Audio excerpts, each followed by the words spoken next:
바로 어제 방송에서 전해드린 사건이죠. 5년 동안 애지중지 키운 둘째 아들이 아내의 외도로 생긴 혼외자로 확인되자 충격을 받고 아들 앞에서 아내를 폭행한 남편. 이 사건으로 남편은 폭행과 아동학대 혐의로 고소를 당했지만 1심 재판에서 선고유예가 내려졌는데요. 방송에 나간 이후 당사자의 남편이 바로잡고 싶은 부분이 있고 억울한 부분도 있다며 사건 반장에 연락을 해왔습니다. 그러니까 저는 그게 너무 아까 그 보면서 너무 속상한 게 앞뒤 사정 아무것도 모르고 그냥 판결문 보고 이게 나오니까 저는 그게 너무 속상하더라고요. 판결문에는 나오지 않은 부부의 또 다른 속사정이 있다고 하는데요. 남편이 털어놓은 이야기는 대체 무엇일까요? 자, 이게 남편분이 사반 가족이셨던 거죠. 방송을 평소처럼 보고 계시다가 아니 이게 무슨 소리야 하면서 직접 연락을 주신 거예요. 저희는 일단 공개된 판결문의 내용을 중심으로 전해드리다 보니까 당신 입장에서는 꼭 해명하고 싶은 부분이 있다 하면서 연락을 주신 거예요. 자, 사건 내용 다시 정리해보죠. 네, 일단 이 두 사람은 2010년도에 결혼을 했고요. 두 자식을 뒀습니다. 그러다가 이 아내의 외도를 의심하게 됩니다. 그러다가 2022년 5월 무렵에 두 자녀에 대해서 친자 확인 의뢰를 하게 되고 그 결과 친아들은 친자가 맞았는데요. 둘째 아들이 친자가 아닌 혼외자인 것이 확인이 됐습니다.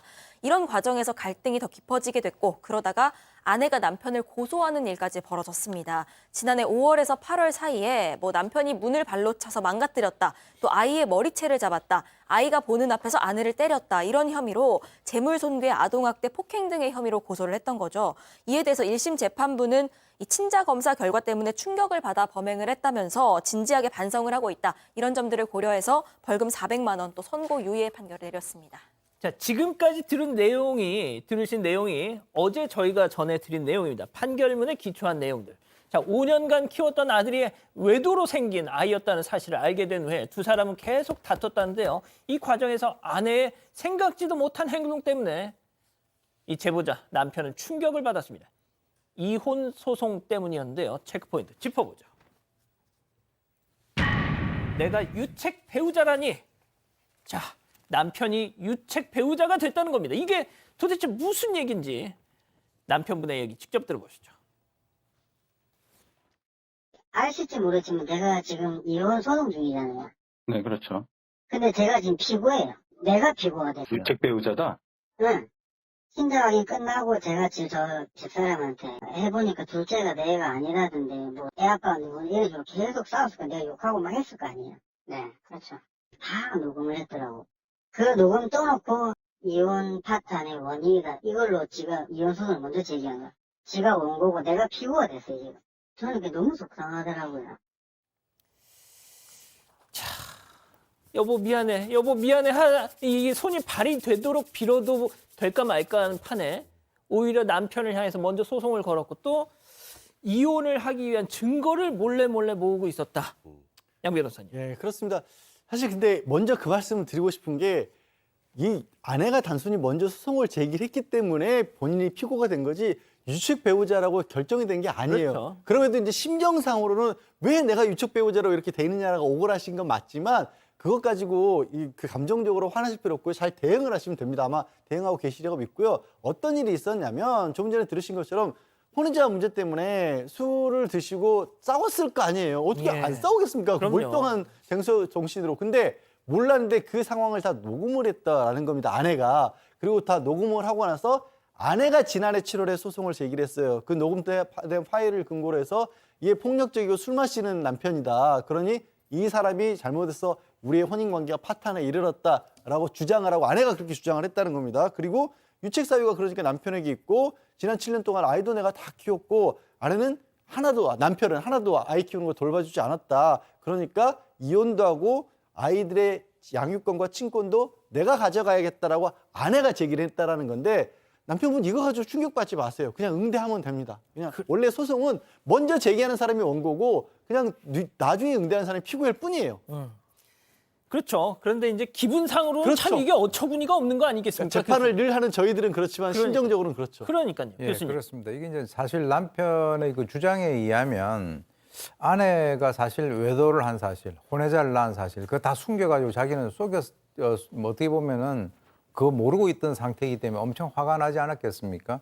그렇지만 자기가 이제 이혼을 하자라고 하는 얘기를 한 적은 있지만 그건 진심이 아니었고 사실 이제 애들을 사랑했고 또 특히 이제 본인의 입장에서는 입양을 해가지고도 애를 키우는데 이 둘째 아들 같은 경우도 같이 나는 키우고 싶었다 이렇게 얘기를 갖다 하는 거죠. 그래서 자기가 이혼 소송을 하지 않았다라고 이제 얘기를 하고 있는데 현재는 남편도 더 이상 이 아내하고 살 수 없다라고 판단을 해가지고 이 그 아내가 이혼 소송을 제기한 것에 대해서 반소를 갖다가 지금 제기한 그런 상태고요. 그런데 이제 아까도 얘기 나왔습니다마는 남편은 아니 왜 아내가 자기에게 이혼 소송을 제기했냐라고 하는 것이 의문이고 진짜 억울하다라고 이제 생각을 하실 수 있는데 좀 전에 우리 양 변호사님 얘기하신 대로 그렇게 이해를 하시면 되겠습니다. 자, 그런데 일단 좀 돌아가 볼게요. 외도 사실이 어떻게 들통이 난 겁니까? 일단 외도 사실이 들통이 난 건 2021년 8월경입니다.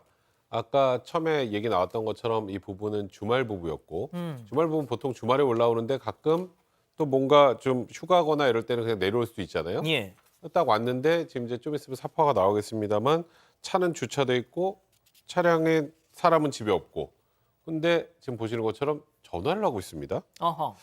그래서 뭐 하고 있었던 거야? 라고 얘기를 하니까 아내가 회사 사람이랑 통화하고 있었어 이렇게 대답을 했는데 좀 이상한 느낌이 들어서 아내의 휴대폰을 보자고 했답니다. 예. 근데 휴대전화를 보니까 상간남과 연락한 게 있는데 사랑해라는 문자도 있었다고 합니다.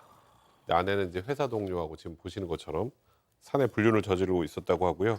그래서 그때 화났던 이 남편 그 상간남 상대로 소송을 제기해서 위자료 1,500만 원을 지급받는 그런 판결도 받았다고 합니다. 자, 여기서 제일 중요한 거 남편분은 야, 우리 둘째 내 자식이 아니면 그 상간남 그놈 자식이냐 추궁을 했을 거 아니에요? 여기서 또 한 번의 반전이 있습니다. 남편분, 제보자분 얘기 직접 들어보시죠. 그 상간남이 둘째 애의 그러니까 생물학적 아버지인가요? 아니에요. 아니에요? 네. 지인은 처음에 뭐라 했냐면 지인은 성폭행을 당했다고 나한테 주장을 했어요.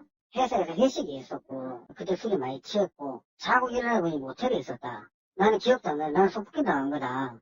그래 내가 그 회사를 상대로 성폭행 당했다 한다. 진상조사 해줘라. 했더만 회사에서는 저 여자가 뭐 사실하게 해서 뭐 진술을 썼는데 회사랑 상관없고 모텔, 자기가 아는 사람과 모텔에 갔고 절대 성폭행이 아니고 회사랑은 관련이 없습니다.